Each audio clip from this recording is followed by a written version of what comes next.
Hello guys, welcome back to my YouTube channel EN learners. I hope आप सब अच्छे होंगे। तो चलिए गाइज, आज की क्लास को स्टार्ट करते हैं। तो ये आपकी सेकंड क्लास है जो कि आपकी यूनिट फर्स्ट के लिए है। इससे पहले आपकी एक क्लासेस हो चुकी है जिसमें हमने डिस्कस करा था आपका टीचिंग कॉन्सेप्ट क्या है, साथ ही साथ इसके मॉडल्स ऑफ टीचिंग भी आपके साथ डिस्कस किए थे, ऑब्जेक्टिव ऑफ टीचिंग। इसके बाद आपके टीचिंग करेक्टरिस्टिक ये भी आपके हमने क्लियर कर लिए थे, और आपके गोल्स ऑफ टीचिंग हमने ये भी सब चीज़ें आपकी प्रीवियस वीडियोज़ में पढ़ ली थी। तो अब हम डिस्कस करते हैं आपके सेक्शन के स्तर। यहाँ से हम जो है इसे स्टार्ट करेंगे। तो जो भी चैनल के साथ नया जुड़ा है वो चैनल को सब्सक्राइब कर लीजिए और बेल आइकन को प्रेस कर लीजिए ताकि आपको ऐसे ही इंपॉर्टेंट इन्फॉर्मेटिव वीडियो जो है समय पर मिल सके। ये क्या इसमें, तो आज हम डिस्कस करेंगे आपके लेवल ऑफ टीचिंग, आपके शिक्षण के स्तर। इसका जो सबसे फर्स्ट मेन पार्ट है वो ये है कि आपको ये याद रखना है ये कौन कौन से लेवल है और ये आपके किसने दिए हुए हैं। इससे आपका क्वेश्चन सीधे का सीधा पूछ लिया जाता है, मैचअप में दे दिया जाता है और बच्चे एग्जाम में कंफ्यूज हो जाते हैं, जिस वजह से क्वेश्चन गलत हो जाता है। तो आपको गलती नहीं करनी, आपको याद रखना है कौन सा लेवल आपका किसने दिया था। तो सबसे पहले लेवल की बात करते हैं वो है आपका मेमोरी लेवल, जो कि आपका हर्बट ने दिया था, जिसे आप याद कर सकते हो H से हर्बट और M से मेमोरी लेवल, जिसे हम HM के नाम से याद कर लेंगे। इसके बाद आपका अंडरस्टैंडिंग लेवल, जो कि आपका मॉरिसस ने दिया था, इसे हम याद कर सकते हैं M से मॉरिसस और U से अंडरस्टैंडिंग MU।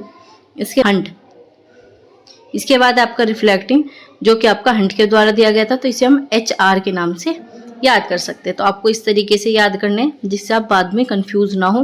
तो HM MU HR, ठीक है। आपको इसका एक ही आपको वर्ड में बता रही हूँ जिससे आपको क्लियर हो जाएगा मेमोरी लेवल में क्या है।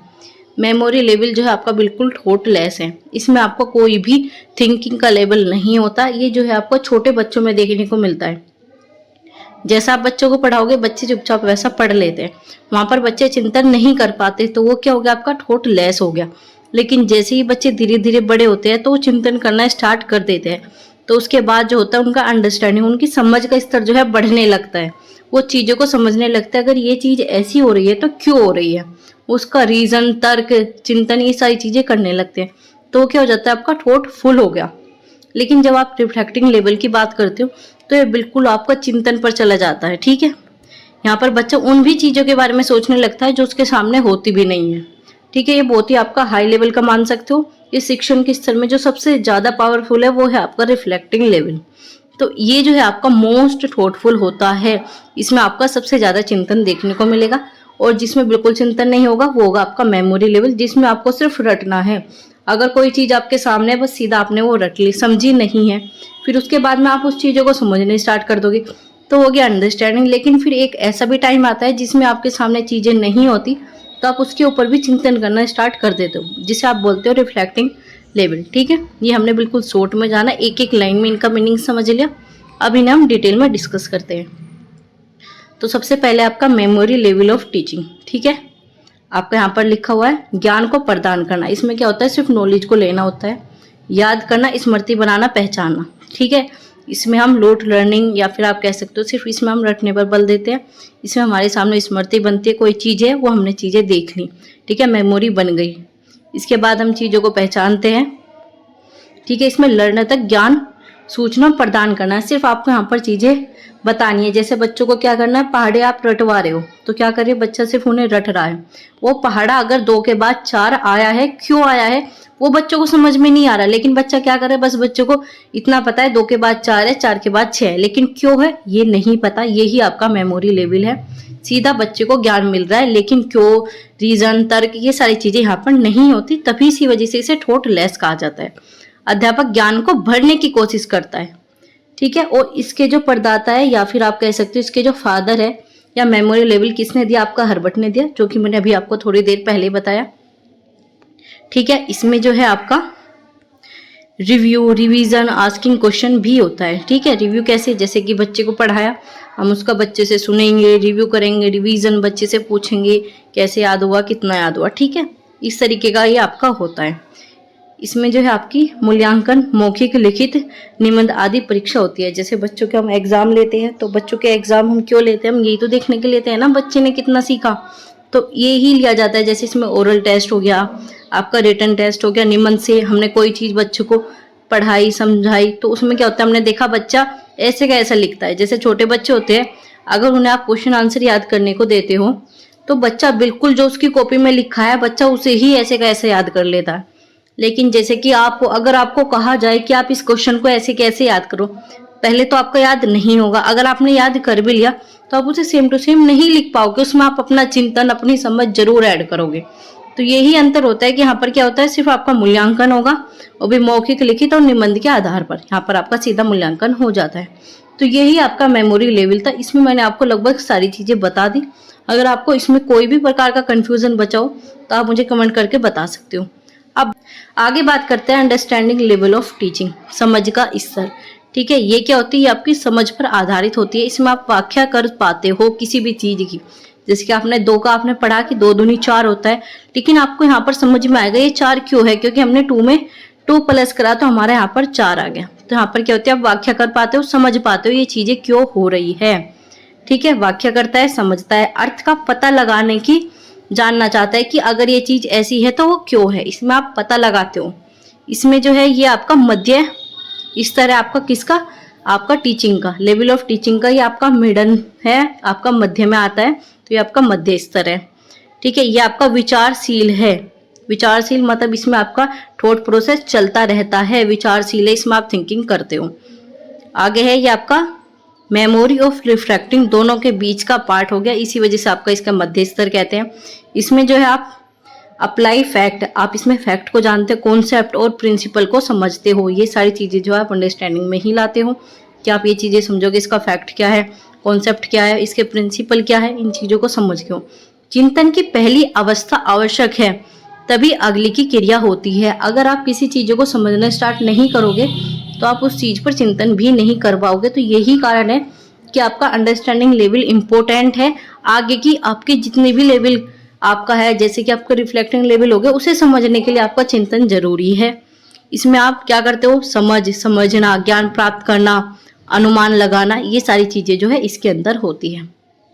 तो ये क्या था आपका अंडरस्टैंडिंग लेवल। अंडरस्टैंडिंग लेवल आपका किसने दिया, अभी मैंने आपको बताया था, किसने दिया था, आपका मॉरिसस ने आपका अंडरस्टैंडिंग लेवल दिया था। आपको इनके नाम जरूर याद रखने हैं। तो आपको एक किसने दिया था, MU, मॉरिसस ने क्या दिया आपका अंडरस्टैंडिंग लेवल। आप इस तरीके से इन्हें याद रखो, इंपॉर्टेंट है, आपको याद रखने होंगे। ये आपका फर्स्ट पेपर में भी आएगा, सेकंड पेपर में भी आता है। आगे बात करते हैं आपके रिफ्लेक्टिंग लेवल ऑफ टीचिंग। ये जो है आपका लास्ट लेवल है और सबसे हाईएस्ट लेवल आपका माना जाता है। इसमें क्या होता है, लर्नर सोचता है और आइडिया क्रिएट करता है। लर्नर यहाँ पर भी सोच रहा था, लेकिन यहाँ पर वो आइडिया भी क्रिएट करेगा, लेकिन यहाँ पर वो आइडिया क्रिएट नहीं कर पाता। इसमें क्या होता है, बच्चा न केवल रिपीट करता है, रिवाइज करता है, आंसर करता है तथा question only understand, learner interpret तथा कॉन्सेप्ट, बल्कि वो क्या करता है, सोचता है, मनन करता है, चिंतन करता है। ठीक है, देखो जो हमने 2 लेवल आपके पढ़ लिए, वो 2 लेवल इसके अंदर आएंगे, बट इसमें कुछ चीजें एक्स्ट्रा होगी। वो क्या होगी, जैसे सोचना, मनन करना, चिंतन करना। ठीक है, ये repeat, revision, answer the question, understanding, ये सब हम आपने ऊपर दोनों लेवल में पढ़े, लेकिन जो आपका इसमें ऐड हुआ क्या हुआ, सोचना, मनन करना, चिंतन करना। ठीक है, इसमें क्या होता है, आपका सीरियस थॉट आते हैं, बहुत गंभीर चीजें आप इसमें सोच पाते हो। फुल डेवलपमेंट आपका इसमें होता है। ये सही गलत को भी बताता है कि ये चीज सही है या फिर ये चीज गलत है। आप अपना तर्क भी बता सकते हो कि मैं ये चीज नहीं करूंगा क्योंकि ये गलत है। क्यों गलत है वो आप किसी भी आगे जो भी आपसे पूछना चाह रहा है आप उसे बता सकते हो कि ये रीजन है, इस वजह से मैं इस काम को नहीं करूंगा। तो आप वहां पर तर्क भी दे रहे हो। आगे है, इसमें विचार करते हो गंभीरता से। ठीक है, सीरियसली आप सोच पाते हो। ये थॉटफुल है, थिंकिंग मतलब ये हाईएस्ट है, हाईएस्ट थिंकिंग यहाँ पर आपकी होती है। ठीक है, इसमें उद्देश्य क्या होता है, इसमें उद्देश्य यही होता है कि लर्नर जो है अपनी प्रॉब्लम सोल्व कर पाता है। वो आपका प्रॉब्लम अपना सोल्यूशन ढूंढ लेता है खुद से, विद इनसाइट, अंतर्दृष्टि के साथ। अंतर्दृष्टि क्या होती है, अचानक से आपका थॉट प्रोसेस आपका चलता है। जैसे आपने देखा होगा, आपने किसी चीज पर आप सोच रहे हो, आपको तुरंत उसका आंसर नहीं मिलता, लेकिन आप जैसे कुछ काम कर रहे हो तब उसका आंसर आपको मिल जाता है। क्यों मिल जाता है, क्योंकि आपके माइंड में वो प्रोसेस चल रहा था, आपके माइंड में वो थिंकिंग चल रही थी, लेकिन आपको नहीं पता थी, लेकिन आपको फिर उसका आंसर मिल जाता है। ये क्या होती है, आपकी अंतर्दृष्टि, आपकी इनसाइट लर्निंग होती है, जिससे आप चीजें सीख पाते हो, समझ पाते हो और उसका आंसर जो है खोज पाते हो। ठीक है, आगे आपका तर्क संगत तथा आलोचनात्मक सोच विकसित करते हो। इसमें आप तर्क देख सकते हो, आलोचना भी निकाल सकते हो कि ये चीज मैं इसलिए नहीं मानता, इसका रीजन ये है। जैसे कि आप यहाँ पर एक कॉन्सेप्ट ले सकते हो, वो है आपका गॉड। गॉड का क्या कॉन्सेप्ट है, बहुत से ऐसे होते हैं जो भगवान को मानते हैं, बहुत से ऐसे होते हैं जो भगवान को नहीं मानते। अब जो भगवान को नहीं मानते वो अपना पूरा तर्क देते हैं, पूरी आलोचना बताते हैं कि ये रीजन है, मैं इस कारण से भगवान को नहीं मानता। उनके भी तर्क अपनी जगह सही है, और बहुत से जो भगवान को मानते हैं वो भी तर्क देते हैं, तो उनका भी एक तरीके से ठीक है। तो इस प्रकार से क्या होता है, अलग अलग आपको यहाँ पर चिंतन देखने को मिलते हैं। तो इसमें क्या होता है, छात्र जो है स्वतंत्र सोच वाला होता है, निर्णय खुद से ले सकता है, उसमें क्षमता जो है विकसित हो जाती है। ठीक, इसमें वो डिसीजन मेकिंग कर पाता है। तो ये था आपका रिफ्लेक्टिंग लेवल। इसमें हमने सारी चीजें देख ली, डिसीजन मेकिंग होगी, प्रॉब्लम सॉल्विंग होगी, तर्क कर पाएगा, स्वतंत्र सोच होती है, निर्णय ले पाएगा, आपका थॉटफुल होता है थिंकिंग। ये सारा जो था आपका लेवल ऑफ टीचिंग आपका कंप्लीट होगा। ये 3 ही आपके लेवल ऑफ टीचिंग होते हैं जो कि आपके लिए इंपॉर्टेंट होता है, और ये आपके एग्जाम में पूछे भी जाते हैं, तो आपको याद रखना है। इसके अलावा एक और आपका टीचिंग का लेवल होता है, अगर आप चाहते हो मैं आपको वो भी बताऊँ तो मुझे कमेंट कर देना, अगली वीडियो में आपका वो भी लेवल आपका कंप्लीट कराया जाएगा, जो कि आपका स्वायत्तता का लेवल होता है, वो भी हम आपका डिस्कस कर लेंगे ये क्या होता है। ठीक है, अब बात करते हैं आपके ब्लूम टैक्सोनॉमी। ये आपका इंपॉर्टेंट पार्ट है जो कि आपका एग्जाम में पूछा जाता है, इससे क्वेश्चन आपके बनते ही है।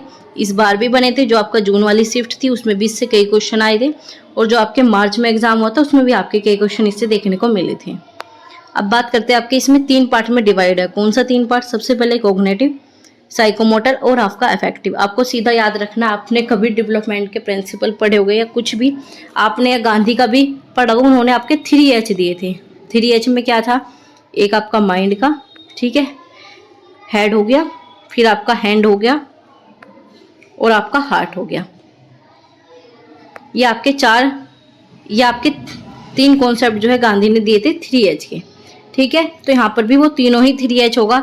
जो आपके माइंड से रिलेटेड होता है, हेड से रिलेटेड होता है, वो होता है आपका कोग्निटिव, संज्ञान। ठीक है, वो होता है आपका संज्ञान।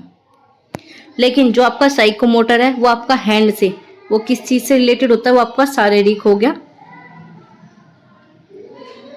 इसके बाद है आपका अफेक्टिव डोमेन, जो कि आपका इमोशन से रिलेटेड हो गया।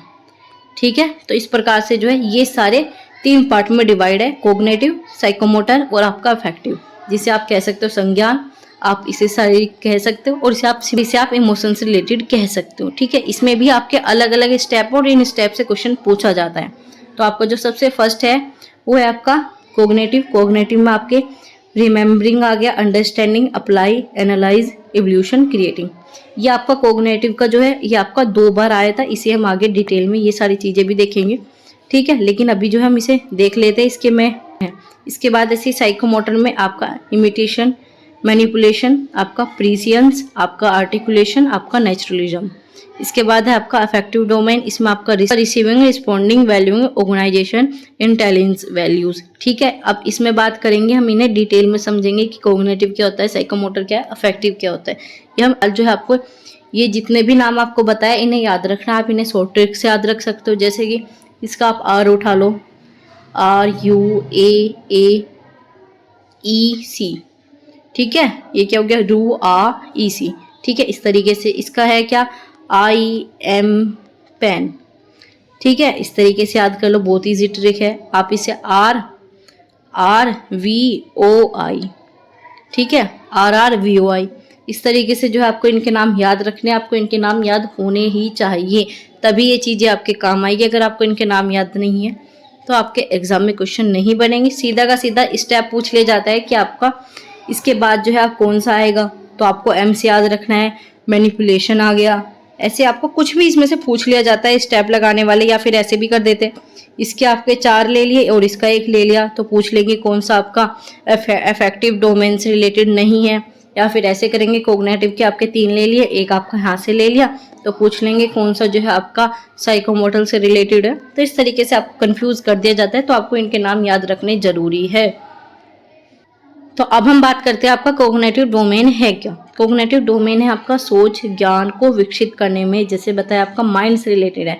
तो माइंड काम क्या करता है, आपका थिंकिंग करने का, ज्ञान करने का, समझने का, चीजों को प्रॉब्लम सोल्व करने का। ठीक है, तो यहाँ पर दे रखा है आपका ज्ञान को हाउ वाई सीखने का मुख्य स्रोत, मतलब ज्ञान जो है कैसे है, कहाँ से है, क्यों है, मतलब पूरे सारी चीजें जो है आपकी थिंकिंग से रिलेटेड वो आपके कॉग्निटिव में आती है। ठीक है, ये आपका किसने दिया? ये आपका ब्लूम ने ही दिया, क्योंकि आप ब्लूम टैक्सोनॉमी पढ़ रहे हो तो इसमें आपका कॉग्निटिव जो है ब्लूम ने दिया। लेकिन आपका जो इसमें है कैसे और क्यों सोच कौशल विकसित किया जाता है, इसमें आपके सोच कौशल पर ध्यान दिया जाता है। इसमें सीखने जो है इसमें मुख्य भाग है। ठीक है, इसी में आप कॉग्निटिव में ही आप सीखने पर ज़्यादा फोकस करते हो, इसी में आपका लर्निंग प्रोसेस चलता है।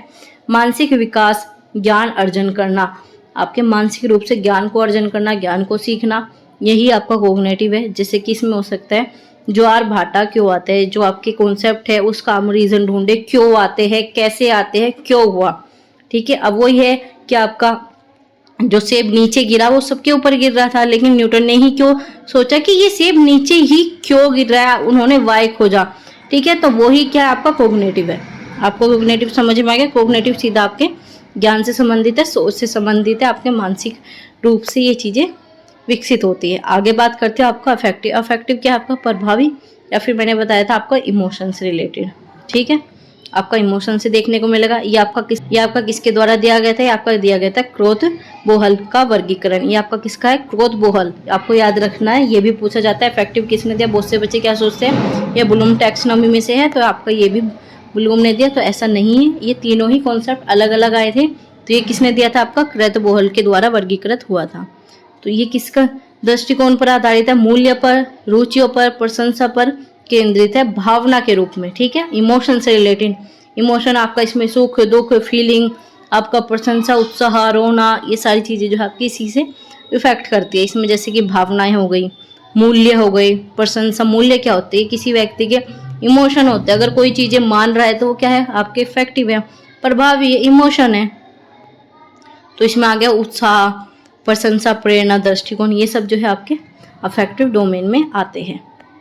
अब बात करते हैं आपका साइकोमोटर, जो आपका द्वारा गया था, आपका सिम्पसन टैक्सोनॉमी में आपका आया था। ठीक है, आपको याद रखना किसके द्वारा साइकोमोटर दिया गया था। इसमें आपका सिर्फ एक ही आप लाइन याद रख लो, लर्निंग बाय डूइंग, करके सीखना। ठीक है, करके सीखना, यही आपका इसका सबसे बड़ा कॉन्सेप्ट है। जैसे कि आप यहाँ देख पा रहे हो, करके भी सिखाता है। ये क्या होता है? करके सीखते हैं हम कोई चीज़ों को। जैसे कौशल को निपुणता की प्रगति करना, शरीर मोटर की तरह यह एक समावेश करती है। जैसे आपका शरीर हो गया, उसमें अलग अलग चीजें होती है और सब जो है एक साथ कंबाइंड होकर सब काम करती हैं, तो वो क्या है? एक तरह का समावेश कर रही है। ठीक है, आपकी सब स्किल है आपके अंदर। ठीक है, ये कौशल को निपुणता की प्रगति कराती है। साइकोमोटर मतलब आपके शरीर से रिलेटेड। ठीक है, जो आप गतिविधि कर रहे हो सब इसके अंदर आएगी। वो होता है आपका साइकोमोटर, जो कि आपके शारीरिक पक्ष को इफेक्ट करता है, शारीरिक पक्ष से जुड़ा होता है। तो ये तीनों आपके दो नेम हो गए। सबसे इंपॉर्टेंट कॉग्निटिव, इसके बाद आपका इफेक्टिव, इसके बाद साइकोमोटर। याद रखना है किसने दिया, किसका वर्गीकरण है, और ये होता किस चीज़ से रिलेटेड है, ये भी आपको याद रखना है। तो ये हो गया आपका ब्लूम टैक्सोनॉमी कंप्लीट। इसके बाद जो हम ये भी पूरे डिटेल में आपको एक वीडियो दूंगी जिसमें आपको ये सारी चीज़ें जो हम डिटेल में समझेंगे। अभी फिलहाल जो है हमने ये बहुत ही बेसिक सी चीज़ें समझ ली जो कि आपके एग्जाम के लिए इंपॉर्टेंट है। इनसे क्वेश्चन आपके बन ही जाते हैं, जो कि आपके लिए हर बार बनते आए हैं, इस बार भी बनेंगे। तो ये हमने आज के वीडियो में हमने आपके लेवल ऑफ टीचिंग कर लिया, साथ ही साथ हमने ब्लूम टैक्सोनॉमी के आपके तीनों पार्ट को समझ लिया। और आप सभी का कमेंट आ रहा था कि मैम जो है हमें क्लियर नहीं दिख पाता, आप मुझे वीडियो के कमेंट बॉक्स में बता देना। अगर आपको ये चीज़ें क्लियर नहीं दिख पा रही तो मैं आपको बोर्ड के थ्रू या फिर किसी और तरीके से जो है आपको क्लासेस प्रोवाइड की जाएगी। तो एक बार आप मुझे कमेंट कर बता देना। अगर आपका इससे मैनेज हो पा रहा है, आपको चीज़ें समझ में आ रही है तो भी आप बता देना, हम ऐसे ही कंटिन्यू करेंगे, क्योंकि आपको चीज़ें समझनी है। अगर इस तरीके से करोगे तो आप कम टाइम में ज़्यादा चीज़ें होगी, लेकिन अगर आप अलग तरीके से चाहते हो तो उसमें थोड़ा सा टाइम ज़्यादा लग जाएगा। तो जैसा आप चाहते हो आप मुझे बता देना कमेंट बॉक्स में। वीडियो अच्छी लगी हो प्लीज़ वीडियो को लाइक कीजिए, और जो भी चैनल के साथ नया जुड़ा है वो चैनल को सब्सक्राइब कर लीजिए। ऐसे ही आपकी अगली क्लासेस आती रहेगी। Thanks for watching, keep learning, keep supporting EN learners.